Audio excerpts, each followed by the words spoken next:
The diamond was a shard of frozen starlight, cold against the hollow of her throat. Lucian fastened the clasp with a possessiveness that was its own kind of chain, his long, pale fingers brushing her skin. The touch did not spark warmth. It was the sterile caress of a collector admiring a prized butterfly, already pinned and mounted. For 3 years, Elena had been his most beautiful acquisition. 3 years since the night he'd found her closing the bookstore alone. 3 years since he'd looked at her with those ancient, fathomless eyes and decided she was a treasure worth stealing from the world. "It suits you," he said, his voice a low murmur that vibrated through the stone and into her bones. He stood behind her, his reflection joining hers in the vast, gilt-edged mirror. He was eternal, a sculpture of unforgiving marble, his dark eyes holding the terrible depth of a starless night sky. Beside him, she was a flickering candle, her face pale, her own eyes once bright with a life she could barely remember, now held a muted, shadowed resignation. She tried to recall who she had been before.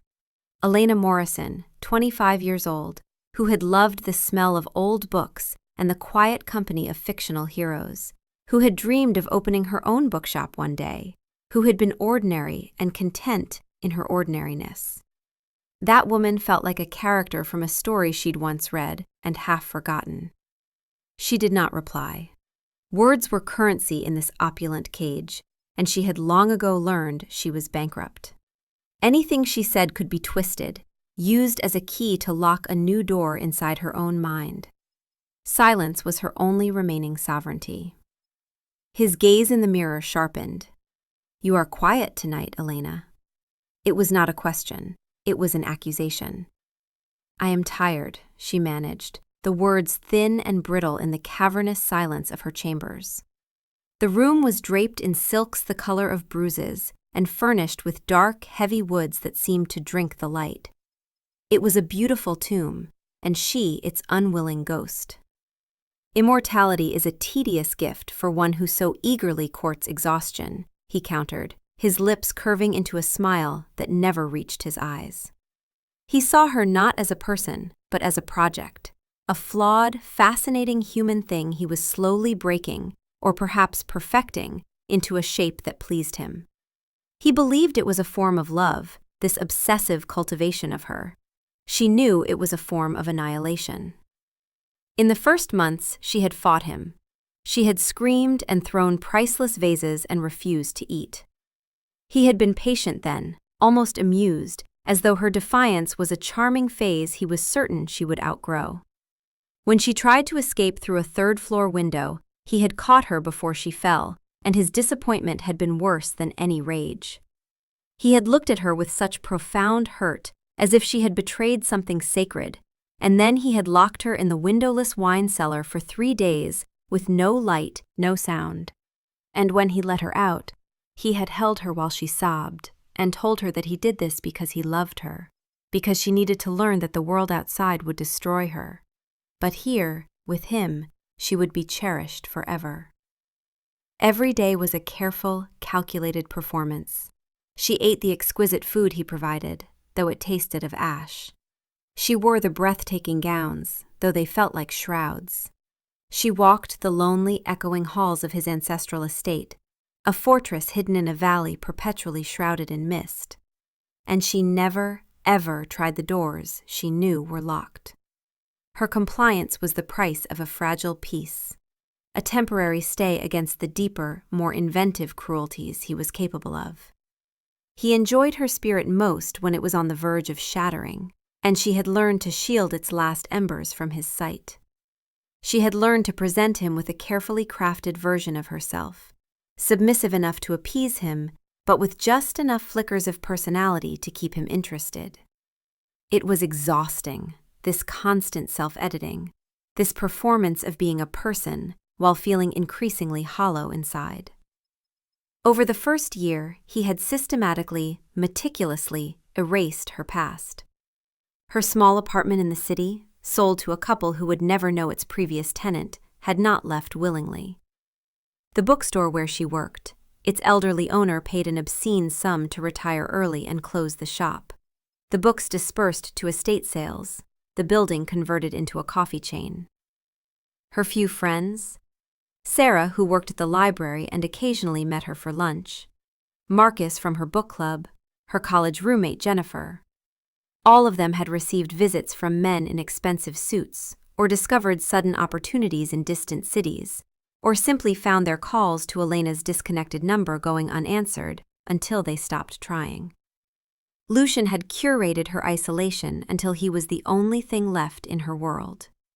He had even gone to her childhood home in Pennsylvania, had charmed her aging mother with his sophistication and wealth, and convinced her that Elena had met someone wonderful and was traveling Europe, and by the time her mother grew suspicious enough to hire an investigator, Lucian had already arranged for the woman to believe her daughter had always been a distant, flighty child who rarely stayed in touch. He had rewritten Elena's story in the minds of everyone who had known her, until she was a ghost even to those who had loved her. Later that evening, his brother found her in the library. Cassian was Lucian's opposite, a softer echo of the same ancient blueprint. Where Lucian was shadow, Cassian was twilight. He moved with a quiet hesitation that seemed alien in a creature of such power, his eyes holding a sorrow that felt earned rather than inflicted. He found her staring out a tall, arched window at the relentless mist, her hand resting on the cool glass. She was looking at nothing, her mind carefully blank, because thinking too much about the world beyond this prison led only to despair. "He should not have spoken to you that way," Cassian said, his voice gentle. He did not startle her. His presence was a balm, a brief respite from the suffocating weight of his brother's attention. Elena turned from the window. "He speaks as he always does." She offered a small, tired smile. "It is I who has failed to grow accustomed to it." "One should not have to grow accustomed to cruelty," Cassian murmured, his gaze falling to the new necklace. "Another pretty chain." Her hand flew to her throat, a reflexive, protective gesture. "It is beautiful." "So is the web of a spider, to all but the fly." He took a step closer, his expression earnest, pained. "I watch you, Elena. I see the light in you dimming. He thinks he is preserving you, but he is hollowing you out, leaving nothing but a beautiful shell. I have watched him do this before, centuries ago, to others he claimed to love. They all withered. Some took decades, some only years. You are stronger than most, but even you cannot survive this indefinitely." A dangerous, forbidden tear pricked at the corner of her eye. She quickly blinked it away. Vulnerability was a weapon, and in this house, all weapons were Lucian's. "There is nowhere to go, Cassian. The world I knew is gone. He has made sure of that. Even if I could leave this house, where would I go? I have no money, no identity that he hasn't touched, no one who would believe me if I told them the truth." Her voice cracked slightly. "He has made me into a woman who exists only in his shadow. Without him, I am nothing. He has made certain of that." Cassian's eyes held hers, and in their depths she saw a flicker of rebellion, a spark of an idea so perilous it stole her breath. "Perhaps the world you knew is not the one you need," he said, his voice barely a whisper. "Perhaps a new one is possible. A world he could never find you in." Hope was a poison she had long since purged from her system. It was a cruel, addictive substance that led only to deeper despair. She had tried hoping in the first year, had hoped that someone would find her, that her mother would search harder, that Lucian would simply tire of her. But hope had only made each disappointment cut deeper, and she had learned to kill it before it could take root. And yet, a single, treacherous drop of it now seeped back into her veins. "That is not possible. He would hunt me to the ends of the earth. He would never let me go." Her voice was steady, but her heart was beginning to race with something that felt dangerously like possibility. "He would hunt Elena," Cassian corrected softly. "He would search for the woman who remembers the scent of old books and the chill of his touch. He would search for the woman whose fear and resignation he has spent 3 years cultivating. But what if that woman no longer existed? The implication hung in the air between them, terrifying and immense. The magic of forgetting, an unmaking. To lose the memories of the past 3 years was one thing, a mercy she would have begged for on her knees. But Cassian's eyes told her this was something far more profound. "I would not be me," she whispered, the thought a vertigo-inducing drop. "You would be free," he countered. "You would be a seed planted in new soil, with no memory of the frost that sought to kill you. You would have a chance to grow into something new, something whole. I have studied the old magic, the forbidden kind that even our kind fears to touch. Memory is not just recollection, Elena. It is the architecture of the soul. Every experience builds upon the last, creating the structure of who we are. What I am proposing is not merely forgetting trauma. It is a complete unmaking and remaking. I would strip away every memory you possess, every learned behavior, every name and face and place, and I would give you a new foundation. A simple story, a clean history, just enough to function in the world. You would be born again, in a sense, but with your essence intact." "My essence?" she asked, and there was a terrible yearning in her voice now. "What is that? How can you possibly know what would remain if you take everything else away?" Cassian moved closer, his voice urgent but gentle. "Because I have seen it, across centuries of existence. I have seen humans reduced to nothing by disease, by injury, by magic, and I have seen what remains when everything else is stripped away. Your fundamental nature, the core of your temperament, the shape of your soul, these things are not constructed by memory, they simply are. You would still be drawn to kindness, to beauty, to quiet joys. You would still possess your gentleness, your capacity for love. But you would not carry the weight of his ownership. You would not flinch at shadows or calculate every word before speaking. You would be who you were meant to be, before he tried to reshape you into his possession." She looked away from him, back to the impenetrable wall of mist outside the window. For 3 years, she had prayed for an escape. She had imagined running, fighting, dying. She had fantasized about driving a stake through his heart while he slept, though she knew she lacked the strength, and that his sleep was not like human sleep, that he would wake the moment she approached with violent intent. She had imagined simply walking into the morning sun and letting it burn her away to nothing, though she knew the windows were spelled against such escapes. But she had never imagined this. To be unwritten. To be given a life that was not a continuation, but a complete replacement. It was a death of a kind, but it was also the promise of a resurrection. "There is something else you must understand," Cassian said, his voice heavy with centuries of knowledge. "The bond between you and Lucian, it is not merely emotional. When a vampire claims a human so completely, when he obsesses over them with such intensity for years, a metaphysical thread forms. It is not intentional, not something we control. It simply is. A connection born of his constant attention, his blood magic that permeates this house, his will imposed upon you day after day. That thread is how he would find you, no matter how far you ran. Even if you somehow escaped and hid, he would feel you as a distant pull, a compass always pointing toward his obsession. The memory erasure will sever that thread. It will cut the metaphysical tie, because you will no longer be the person he is bound to. The Elena he obsesses over will cease to exist, and with her, the connection dies. "How do you know this will work?" she asked. And her voice was trembling now, with something that might have been terror or might have been desperate hope. "Because I have done it before," Cassian admitted. And there was such profound sorrow in his voice that it made her chest ache. Once, centuries ago, I helped someone escape our eldest brother, a man who made even Lucian seem merciful. I erased her completely and gave her a new life. My brother searched for decades, raged for a century, but he never found her. The thread was severed. She was free.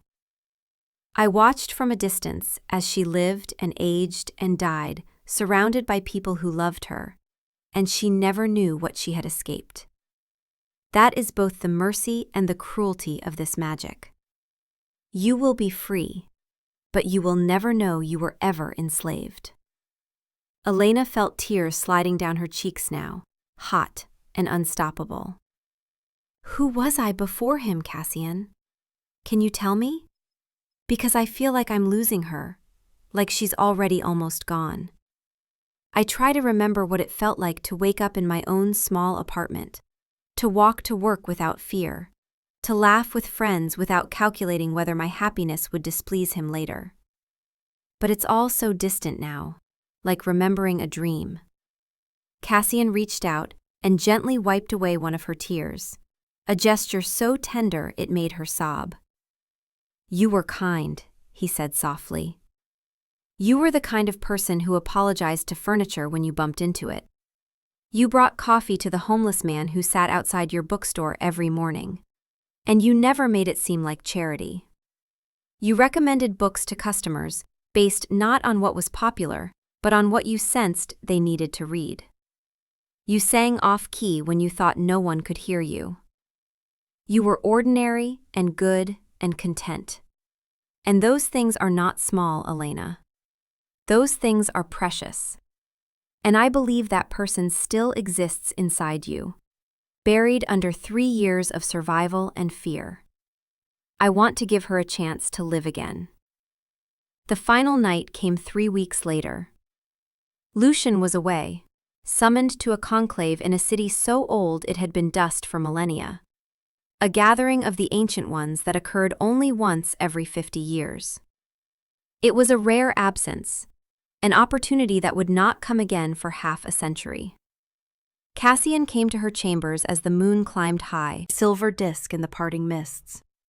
He carried a small velvet bag and a grim resolve that tightened the lines around his mouth. Are you certain? He asked, his voice heavy. Once I begin, there is no stopping midway. The magic is not gentle. It will tear through your mind like a wildfire, consuming everything. Memories, yes, but also learned behaviors, conditioned responses, even your current sense of self. What remains will be raw and unformed. I will plant a new identity, a simple story, but the rest will be up to you to build. Elena looked around the room, at the silken prison and the beautiful, meaningless objects. She touched the cold diamond at her throat one last time, then unfastened the clasp. She laid it on the polished surface of her vanity, a final, silent repudiation. She had nothing to pack, nothing to take with her.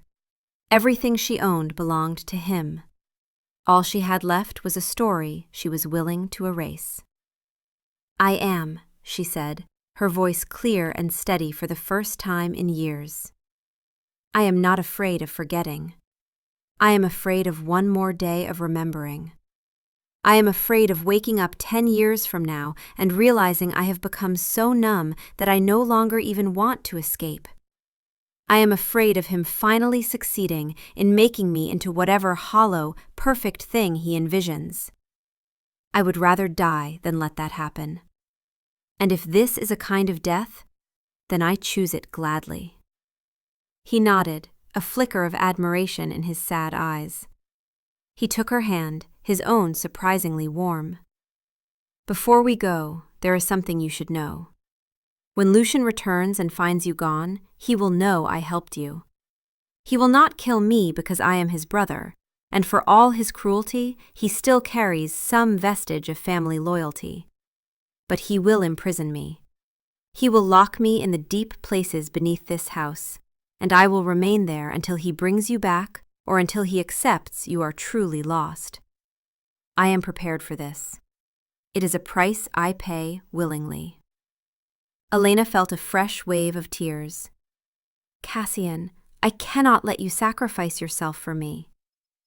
You are not letting me do anything, he said gently. I am choosing this. I have lived for over 900 years, Elena. I have seen empires rise and fall. I have watched humanity grow from superstitious villages to cities of light, and in all that time, I have accumulated so many regrets, so many moments where I stood by and did nothing while my kind committed atrocities. Let me do this one good thing. Let me save one person from my brother's love. It is a small redemption, but it is mine. He led her not through the grand halls, but through a series of forgotten servants' passages, the air thick with the dust of ages. They emerged into a stable yard, the air crisp and cold. A plain, unassuming car waited in the shadows, and Elena realized with a start that Cassian had been planning this for weeks, perhaps months. Before they left, he stood before her in the moonlight. This will not be painless, he warned. To unravel the tapestry of a mind is a delicate, violent thing. I will take you to a place where you can begin again. I will leave you with enough to survive, a name, a history woven from half-truths, a small amount of money, identification documents that will pass scrutiny. The rest will be up to you. He paused, his ancient eyes searching her face as if memorizing it. The story I will give you is this. You are Lena Petrova, 25 years old, an orphan raised in foster care in Pennsylvania.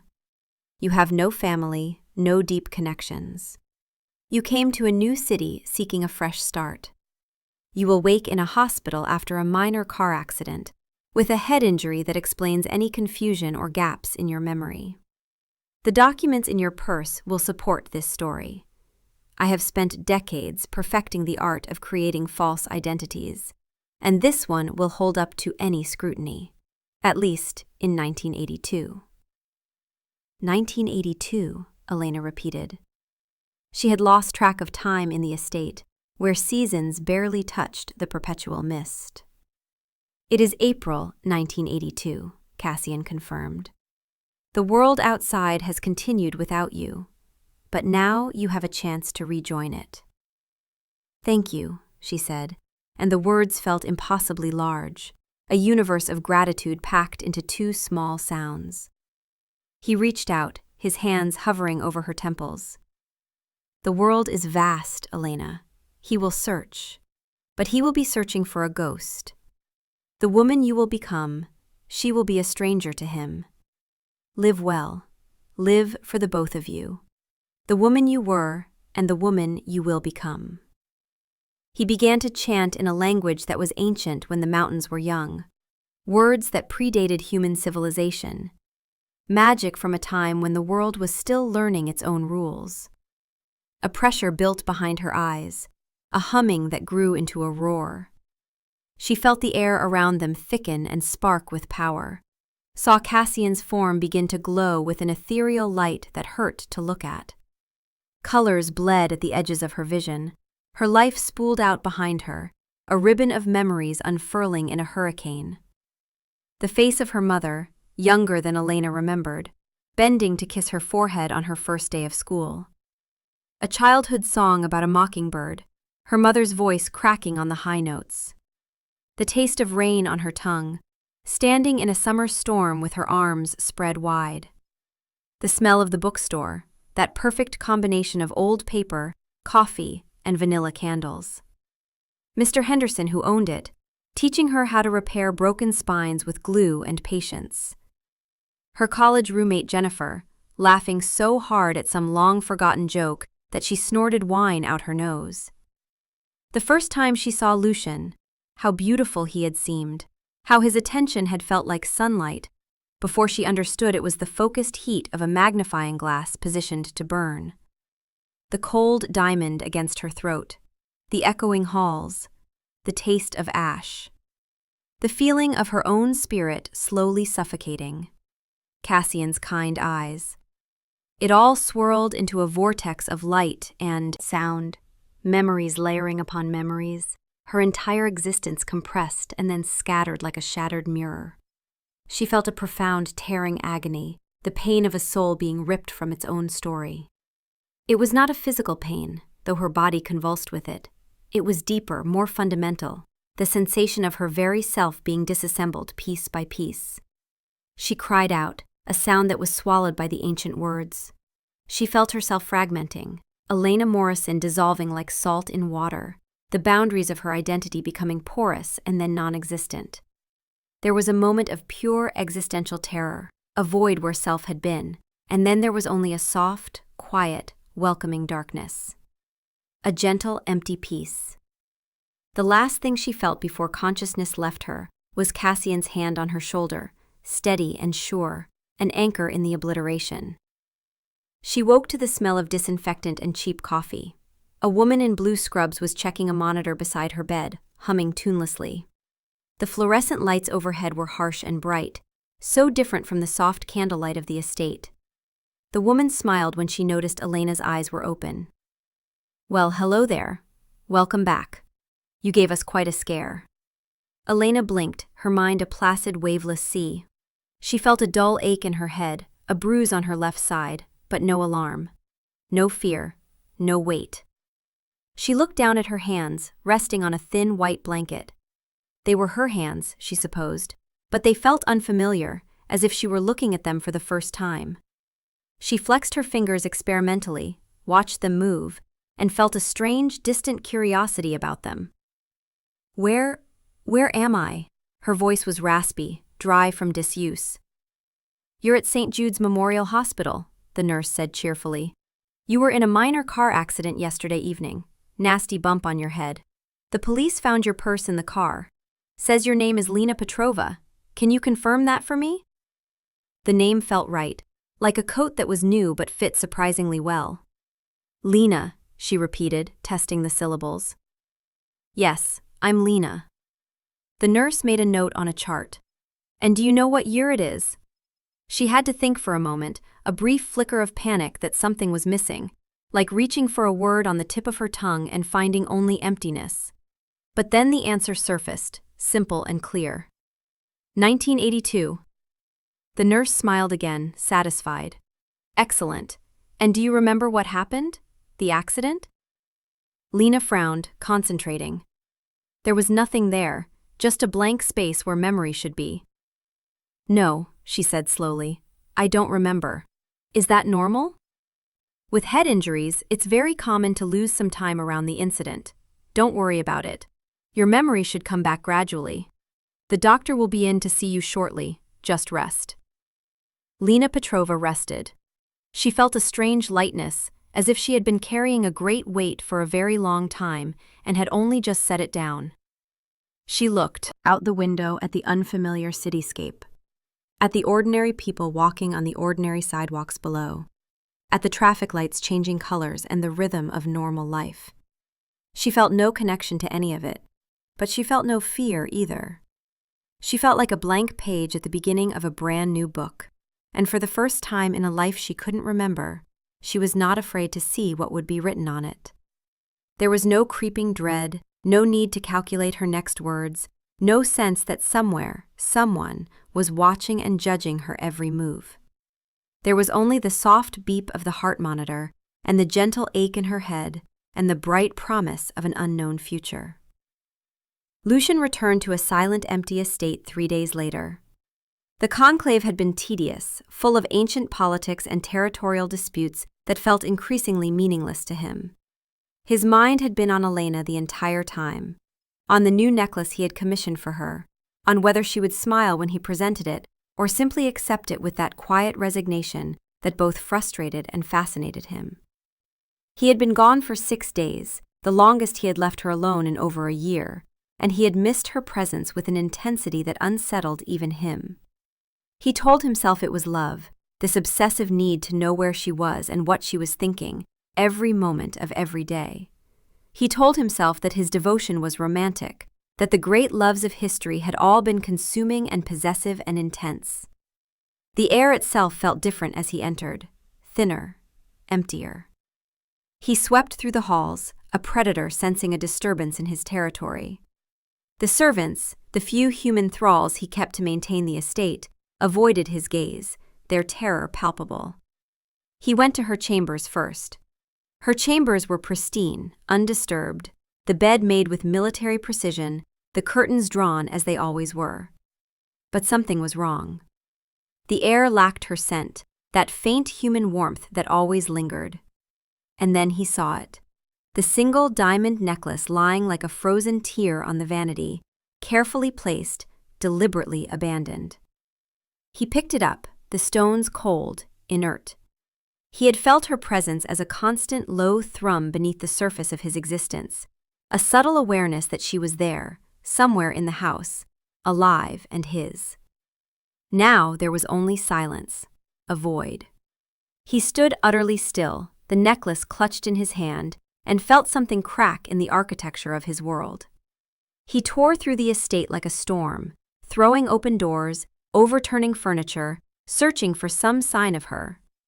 He found her clothes still hanging in the wardrobe, her few personal items still arranged on the shelves. Nothing was missing except her. He interrogated the servants with a cold fury that left two of them broken and mindless, but none of them had seen anything, none of them knew anything. And then, a terrible certainty settled over him. Cassian. He found his brother in the library, calmly reading a leather-bound volume, as if this were any ordinary evening. Cassian did not look up as Lucian entered, though his rage was a palpable force that made the candle flames shiver and bend. "Where is she?" Lucian's voice was dangerously quiet, each word enunciated with crystalline precision. "Gone," Cassian replied, turning a page with deliberate casualness. The book flew from his hands, smashing against the far wall with such force that the ancient bindings split and pages fluttered down like wounded birds. Lucian crossed the room in less than a heartbeat, his hand clamped around his brother's throat. He lifted him from the chair, slamming him against a towering shelf of ancient lore. Books rained down around them, centuries of accumulated knowledge scattering like leaves. "You will tell me where you have taken her," Lucian snarled, his eyes burning with a cold, black fire that seemed to pull light from the room. His fangs were extended, his face transformed into something monstrous and primal. "I will tear the information from your mind if I must. I will peel away your thoughts, layer by layer, until I find her." Cassian choked, his face pale, but his gaze did not waver. When he spoke, his voice was hoarse but steady. "I have taken her nowhere. I have unmade her. The Elena you seek is gone forever. I have given a stranger her face and set her free." "You erased her?" The concept was so audacious, so utterly unthinkable, that Lucian's grip momentarily slackened. He had considered it himself, in his darker moments, a way to wipe the sadness from her eyes, to erase the parts of her that resisted him, to make her a more perfect, compliant companion. But he had always recoiled from the idea. Her memories, her sorrows, her flickering defiance, they were part of what made her his. The challenge of breaking her will was half the pleasure. "You took her memories? Just the years with me?" There was something almost hopeful in his voice, as if this could be undone, as if he could simply re-educate her, reclaim her, start over with a blank slate that he could shape from the beginning. "I took everything," Cassian said, and there was a terrible finality in his words. "Every memory she possessed, her childhood, her mother, her friends, her name, her entire existence before you, and every moment with you. I stripped it all away and gave her a new foundation. A new name, a new history, a new life. The metaphysical thread that bound you to her, that connection born of your obsessive attention, it died when Elena Morrison ceased to exist. You cannot feel her anymore because there is no her to feel." She is not hiding. She is not lost. She simply is not. Lucian's howl of rage and anguish was something beyond human sound, a noise that shook the foundations of the ancient house and sent servants fleeing into the night. He slammed Cassian against the shelves again and again, books cascading down upon them, but his brother offered no resistance, simply hung in his grip like a martyr accepting his fate. "I gave her a mercy you were incapable of conceiving," Cassian gasped, blood trickling from his mouth. "I gave her a chance at a life, not an eternity as your prized possession. She is human, Lucian. She deserved a human life, one with sunlight and laughter and the freedom to choose. One where she could age and love and die, surrounded by people who cherished her rather than owned her. You called it love, what you felt for her, but it was not love. It was consumption. You were devouring her alive, day by day, and calling it devotion." The rage returned, tidal and absolute. Lucian wanted to kill his brother in that moment, wanted to tear him apart for the unforgivable sin of taking what was his. But death was too quick a punishment, too merciful for this betrayal. Instead, he dragged him to the deepest cell beneath the estate, a place carved from the living rock of the mountain, where neither light nor sound could penetrate, a place that predated the house itself, built by their sire for punishments that needed to last centuries. He sealed the door with blood magic, cutting his own palm and tracing symbols of binding and imprisonment across the stone. The magic flared and held, wards that would last for as long as his will sustained them. "You will stay here in the darkness," Lucian vowed, his voice echoing in the stone corridor, "until I bring her back. You will have an eternity to repent your sentimentality. And when I find her, when I restore her memories and reclaim what is mine, I will bring her here and make her watch as I decide whether to forgive you or leave you to madness. Your fate rests in her hands, brother. Let us see if the mercy you showed her will be returned."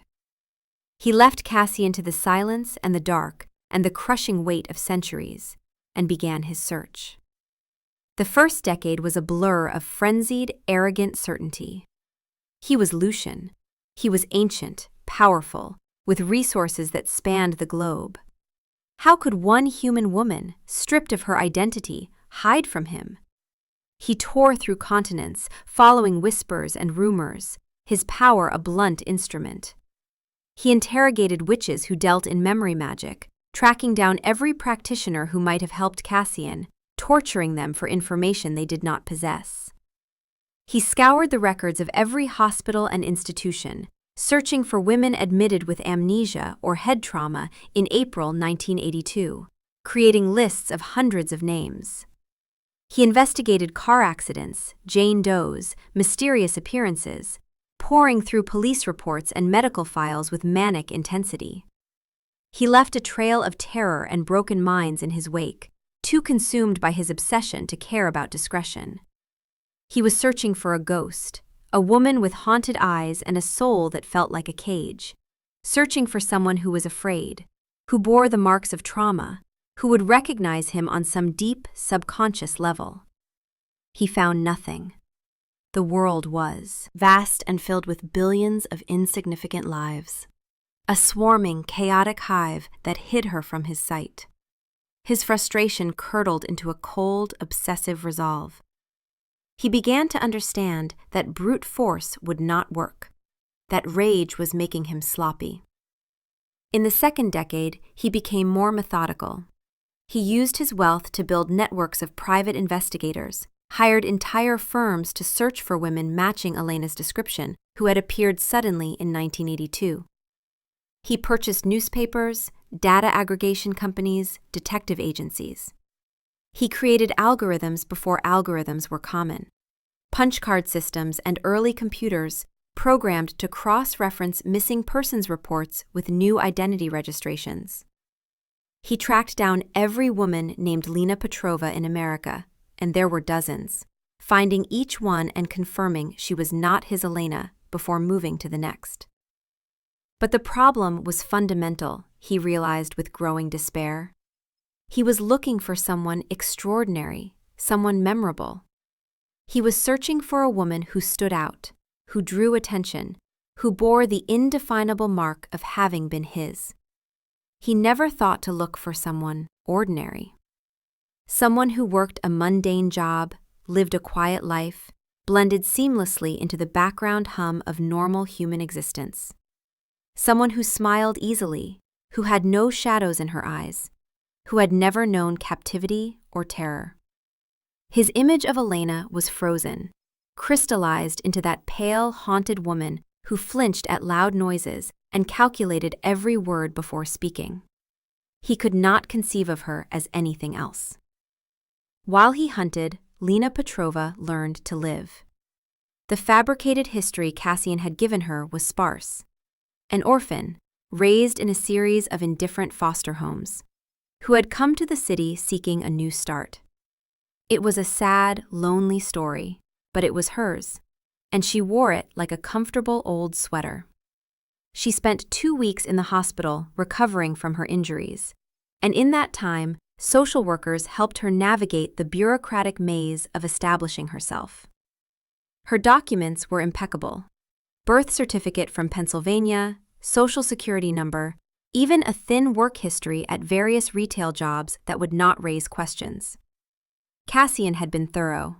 She got a job as a receptionist in a small dental practice, answering phones and scheduling appointments.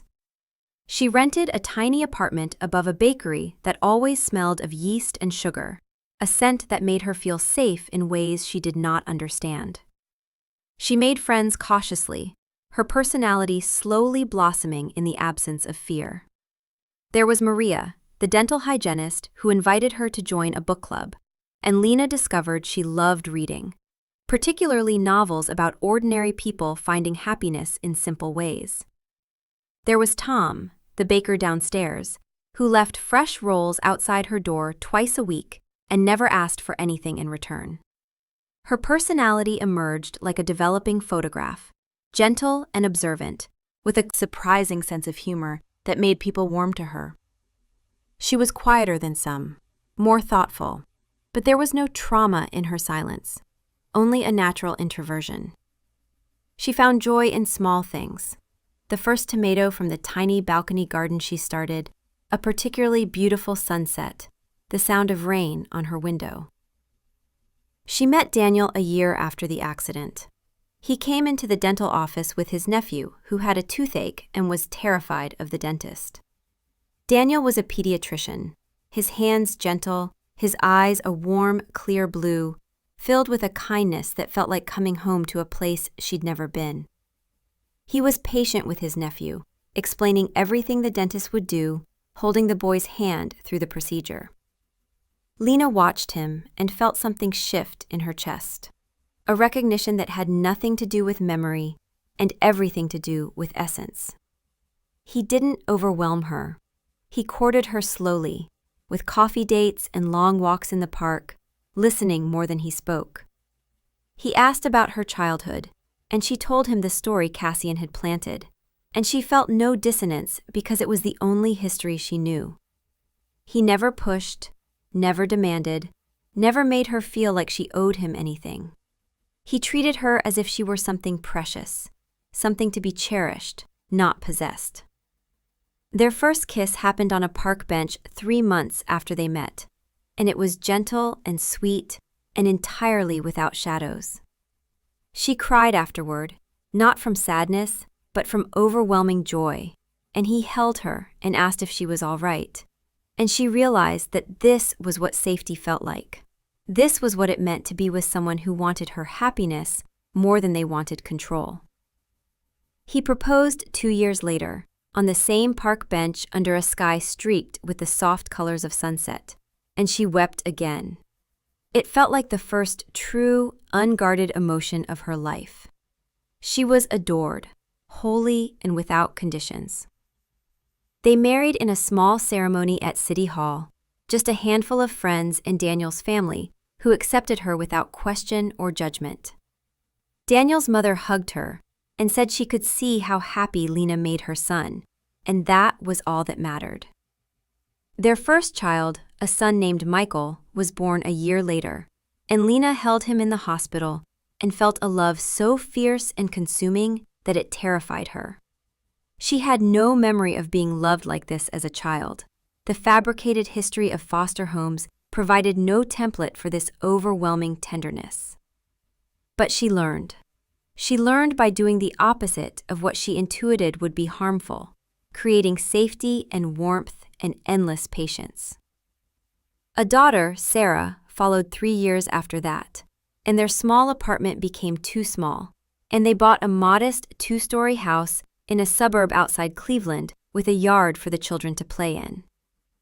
Their life was a tapestry woven from ordinary magic: scraped knees and bedtime stories, mortgage payments and family vacations in a crowded station wagon, arguments over laundry and quiet reconciliations in the dark. Daniel had a temper, but it was quick to flare and quick to fade, and he always apologized, always explained that his frustration was with circumstance, not with her. She learned what healthy conflict looked like, learned that love did not require perfect harmony, only mutual respect and genuine care. Lena found a deep, abiding contentment in the beautiful mundanity of it all. She volunteered at the children's school, joined a gardening club, learned to bake, though she was terrible at it, and her cakes always came out lopsided.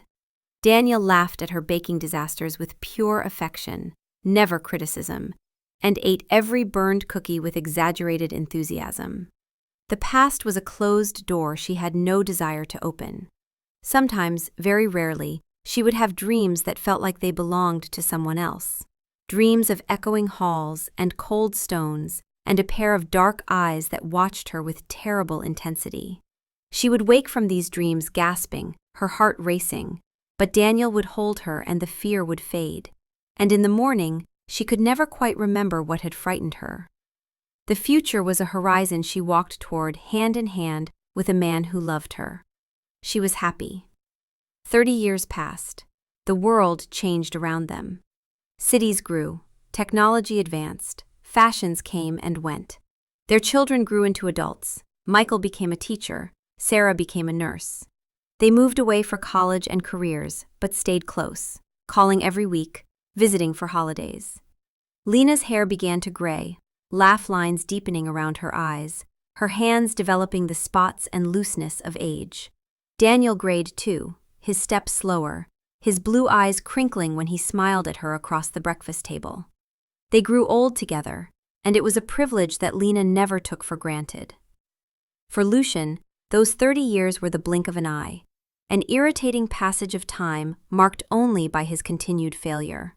His rage had long ago burned itself out, leaving behind a hollow, aching obsession.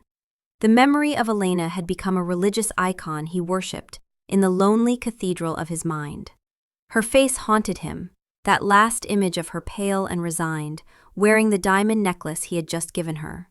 He no longer sought to punish her, only to find her, to possess her once more, to restore her memories and make her understand that she belonged with him, that the world outside could never cherish her the way he did. The search became more refined, less violent. He used networks, wealth, patience. He built a global information empire, news organizations, data mining companies, early social media platforms, all of it a vast, complex engine for a single purpose: to find one missing woman. The breakthrough came from a piece of software he'd designed, a facial recognition algorithm cross-referencing decades of public records. He had spent years working with engineers and programmers, creating something that could scan millions of photographs, driver's licenses, passport photos, surveillance footage, anything with a human face. For years, it had yielded nothing but false positives and dead ends. Then, one Tuesday afternoon in 2012, a match appeared. A 97.4% probability. A driver's license photo from Ohio, issued in 1983 to a woman named Lena Miller, formerly Petrova. The photo was not particularly clear, a standard DMV photograph, but the software had highlighted the features it recognized: The shape of the eyes, the structure of the cheekbones, the specific distance between facial landmarks. The face was younger than she should be by 30 years, fuller, smiling with an open, uncomplicated happiness that was utterly alien to him. But the eyes, the shape of them, the deep, soulful brown was unmistakable. It was her. He felt a tremor of triumph so profound it was almost painful. After all this time, after 30 years of searching, of rage and obsession and hollow nights, he had her. He pulled every record associated with that name. Lena Miller, née Petrova, address in a Cleveland suburb. Married to Daniel Miller, physician. 2 children, Michael and Sarah. A completely ordinary life, documented in property records, tax filings, PTA memberships. A life that had existed right under his nose for 3 decades while he searched the world. He traveled to the small, tree-lined suburban town outside Cleveland not as a tempest, but as a ghost. He left his entourage, his power, his identity behind. He drove a rented car, wore simple, anonymous clothes. He needed to see her, to understand the life she had built on the ruins of the one he had given her. He needed to confirm it was truly Elena before he made his move. He found the address easily. It was a modest 2-story house with a cheerful blue door and a garden overflowing with unruly roses. A minivan was parked in the driveway. A bicycle lay on its side in the grass. Children's toys were scattered across the lawn. It was a shrine to a life so ordinary it was, to him, utterly bizarre. This could not be where his Elena lived. His Elena, who belonged in silks and candlelight, who was meant for gothic romance and eternal devotion. Not this suburban banality. He waited, parked down the street, his inhuman patience now a finely honed tool. He watched as a car pulled up in the early afternoon, and a woman with graying hair, perhaps in her 50s, helped an older woman out of the passenger seat. The older woman moved slowly, her back stooped, her hair a cloud of soft white. She used a cane, leaning heavily on the younger woman's arm, but her face was lifted to the sun, a gentle smile on her lips. She was laughing at something the younger woman said, a sound of pure, uncomplicated joy. Lucian's breath, a thing he had not needed for 1,000 years, hitched in his chest. It was her. The face was lined with the intricate map of a long life, the skin softened and thinned by age. But it was her. Elena. She was 83 years old. He sat in the car, motionless, as the world tilted on its axis. He had imagined this moment for 3 decades. He had pictured himself striding up to her, reclaiming her, her eyes widening with remembered fear and recognition and awe. He had imagined her shock, her confusion, and then slowly, painfully, her understanding as he explained everything, as he restored her memories with magic or force of will or sheer determination. He had imagined her submission, her return to his side, where she belonged. He had never, in all his centuries of existence, imagined this. He had never imagined her old. The foundation of his obsession, the image of his timeless, beautiful Elena frozen at 25, shattered into 1,000,000 pieces. The woman in front of him was not his. She had never been his. She belonged to this house, to this garden, to the daughter who was now helping her up the porch steps with such tenderness it made his chest ache. She belonged to the 30 years he had lost, to the life he had never given her. He got out of the car, his movements stiff, mechanical. He didn't know what he was going to do. He only knew he had to get closer. He walked up the sidewalk, his footsteps silent, as the younger woman went inside, leaving the old woman to tend to her roses. She moved among them with surprising deftness despite her age, her gnarled fingers gentle as she snipped away withered blooms, murmuring to the plants as if they were old friends. He stopped at the edge of her lawn. The scent of cut grass and roses filled the air. It was the scent of her life, of everything he had never given her. "Elena," he said. His voice was a raw, broken thing, barely more than a whisper, but it carried across the small space between them. She looked up, squinting against the afternoon sun. Her eyes, the same brown eyes that had haunted his dreams for 30 years, held no flicker of recognition. They were calm, polite, mildly curious, the eyes of a woman looking at a stranger who had appeared on her sidewalk. There was no fear in them, no buried memory struggling to surface, no connection at all. "I'm sorry?" she said, her voice thin but clear, the voice of an elderly woman with nothing to hide and nothing to fear. "Do I know you?" He could not speak. The name, the one he had whispered and snarled and wept for 30 years, meant nothing to her. The face that had haunted his every waking moment for 3 decades looked at him with nothing but polite confusion. He was a stranger to her. Less than a stranger, because a stranger might at least inspire curiosity. He inspired only the mild wariness of an elderly woman approached by an unknown man.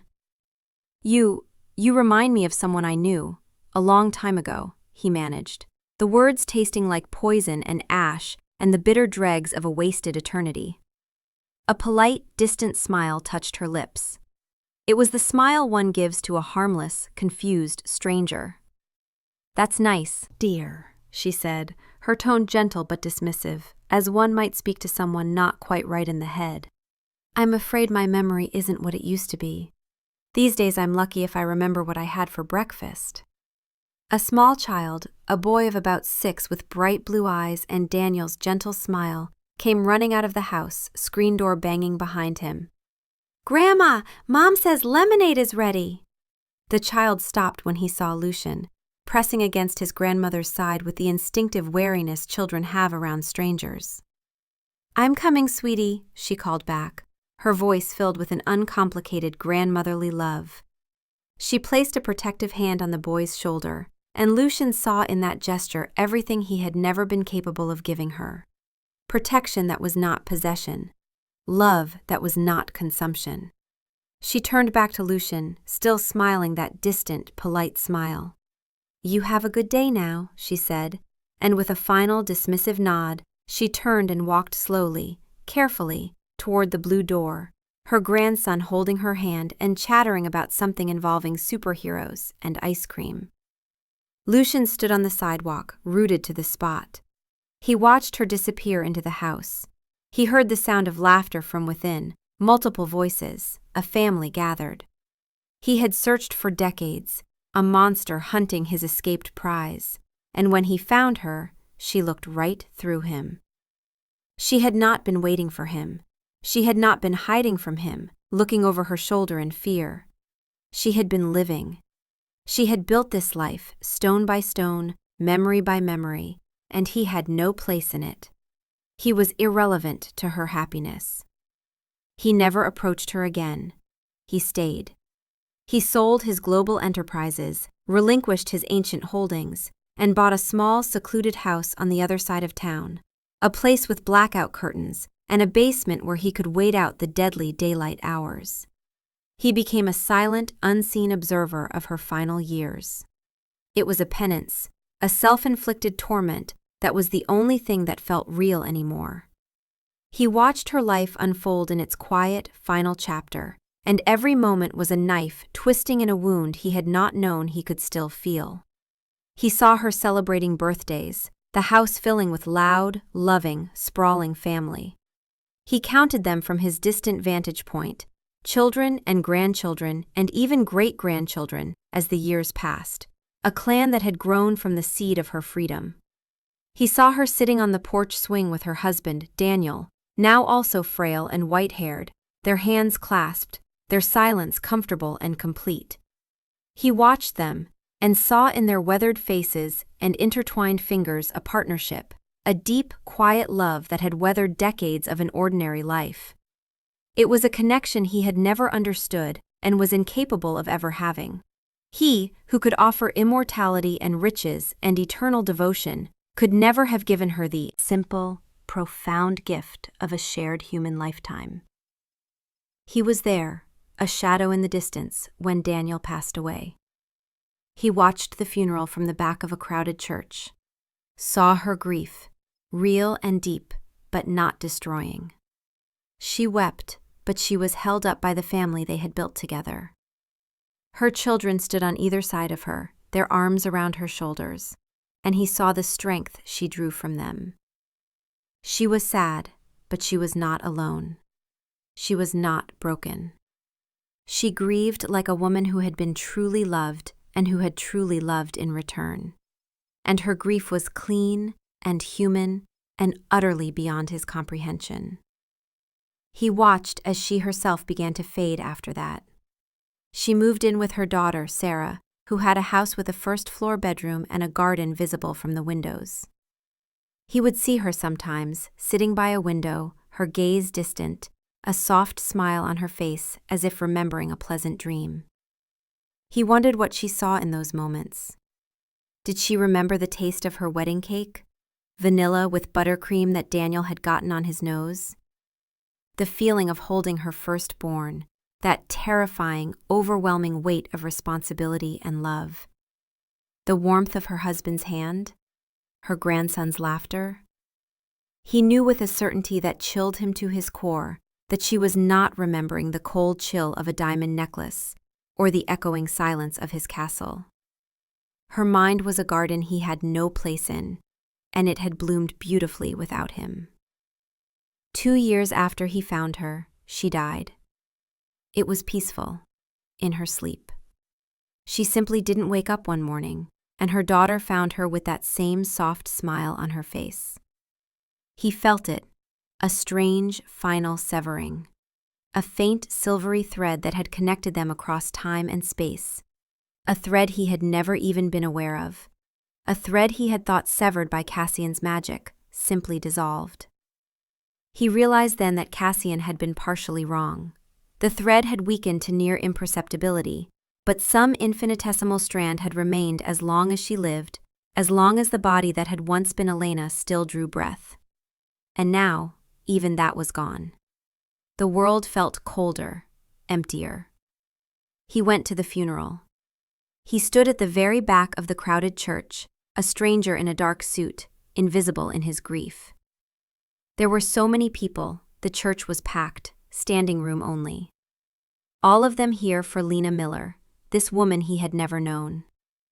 He listened as her son, Michael, a man in his 50s with his father's kind eyes and his mother's gentle smile, gave the eulogy. His voice was thick with emotion, but steady. "My mother Lena," he began, and the name was wrong, but it was the only name anyone here knew, was the kindest person I have ever known. She found joy in small things. The first tomato from her garden, a good book, the sound of her grandchildren laughing. She never had a grand story, no epic tales of adventure. Her life was a quiet one. But it was a good life. It was a life filled with love. She gave it freely, and it was returned to her 1,000 times over. Michael's voice cracked, and he paused, collecting himself. She was our anchor, our safe harbor. When I was young, I asked her once if she ever regretted not doing something more exciting with her life, not traveling the world or having some big career. And she looked at me with such surprise, as if I'd asked the strangest question. She said, "This is exciting. You and your sister, your father, our family, this life. It's the grandest adventure she could imagine." She said she felt like the luckiest person in the world. Someone in the congregation sobbed. She had her struggles, of course. She never spoke about her childhood, and we learned not to ask. She had nightmares sometimes, especially in her later years. Dreams she could never quite remember, but that left her shaken. But she never let whatever shadows she carried dim her light. She was, quite simply, adored. And she will be adored forever in our memories. Lucian listened to the story of this other woman, this beloved stranger who had inhabited the body of his Elena. He heard about her terrible baking, about the time she tried to fix a leaky faucet and flooded the basement, about her surprising sense of humor and her fierce loyalty to her friends. He heard about her volunteer work at the local library, her love of mystery novels, her habit of talking to plants. He was learning her, piece by piece, only now when she was gone forever. He was a historian, studying a civilization after it had turned to dust. He followed the procession to the cemetery. He watched from a distance as they lowered her into the earth, next to her husband, Daniel. A stone already marked his grave, and now hers would sit beside it. Her family wept. They held each other. They told stories and placed flowers on the fresh soil. They were celebrating a life well lived, mourning a loss, yes, but also honoring something beautiful that had existed and touched them all.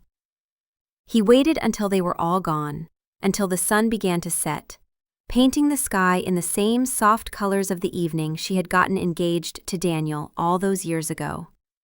Colors he had never seen because he had been locked in his obsession, searching for a ghost. He waited until the groundskeeper had left and the cemetery was cloaked in silence and shadow, the only sounds the rustle of leaves and the distant call of a mourning dove. Then, and only then, did he walk to her grave. Lena Miller. Beloved wife, mother, and grandmother.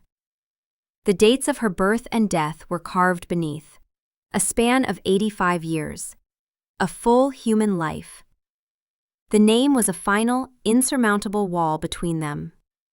He knelt, his hand hovering over the freshly turned earth, unable to touch it.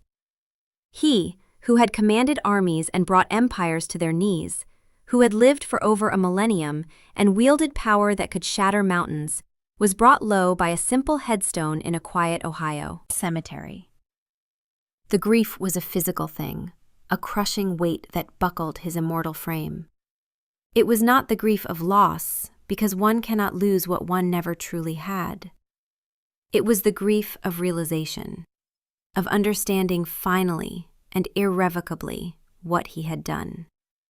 He had taken a gentle, kind woman who loved books and quiet mornings and had tried to reshape her into his possession. He had called it love, this obsession, this need to own and control. And she had escaped not by fighting him, not by outsmarting him, but by erasing herself completely and becoming someone new. Someone who was, in every way that mattered, free. A sound tore from his throat, a raw, ragged sob that was the sound of 1,000 years of solitude and cruelty crashing down upon him. He wept. He wept for the woman he had tormented and the woman he had never known. He wept for the cruelty that had been his only language of love. He wept for the 30 years he had spent hunting a memory while she had been building a life. He wept for Daniel, who had given her everything Lucian could not, who had loved her without possession, who had made her laugh and held her when she cried and grown old beside her. He wept for Michael and Sarah and all the grandchildren, for the family that should never have existed because she should have been his forever. He wept for Cassian, still locked in darkness beneath the estate, waiting for a brother who would never come to release him because the quest was over and had been lost. He wept for himself, for the monster he had been and would always be, incapable of the kind of love that builds rather than destroys. He stayed there as the night deepened, kneeling at her grave like a supplicant at an altar. The moon rose, full and silver, and cast long shadows across the cemetery. He thought about turning himself to dust, about walking into the sunrise and letting it burn away the centuries of pain and obsession. But he knew he would not. He was too much of a coward for that, and perhaps this was his true punishment, to live forever with the knowledge of what he had lost, what he had never had, what he had destroyed. As dawn approached, he finally rose, his body stiff, his face wet with tears that had long since stopped falling. He looked at her name one last time. "I am sorry," he whispered, and the words were inadequate, meaningless, 1,000 years too late. I am so sorry, Elena. But even that was wrong, because Elena was not here. Elena had died 30 years ago in a stable yard, had chosen oblivion over one more day with him. The woman in this grave was Lena Miller, beloved wife, mother, and grandmother, and she had never known him at all. He walked away as the first light of dawn began to paint the sky, retreating to his dark house before the sun could find him. And he understood, finally, the truest, cruelest lesson of his existence. Her greatest act of defiance, her most complete victory, was not in escaping him. It was in forgetting him, in living fully and joyfully and completely without him. In proving that she could be happy, could be loved, could be whole, only when he was erased from her story entirely. In the end, his eternal love, his epic obsession, his monstrous grief, were all utterly irrelevant to her. She had simply forgotten him and lived anyway, lived beautifully, and he was left alone in the twilight, a monster weeping at the grave of a stranger, with nothing but an eternity to remember. And in the deep places beneath an estate half a world away, Cassian sat in darkness and waited. And sometimes, when the silence grew too heavy, he smiled, because he had saved her, and that was enough.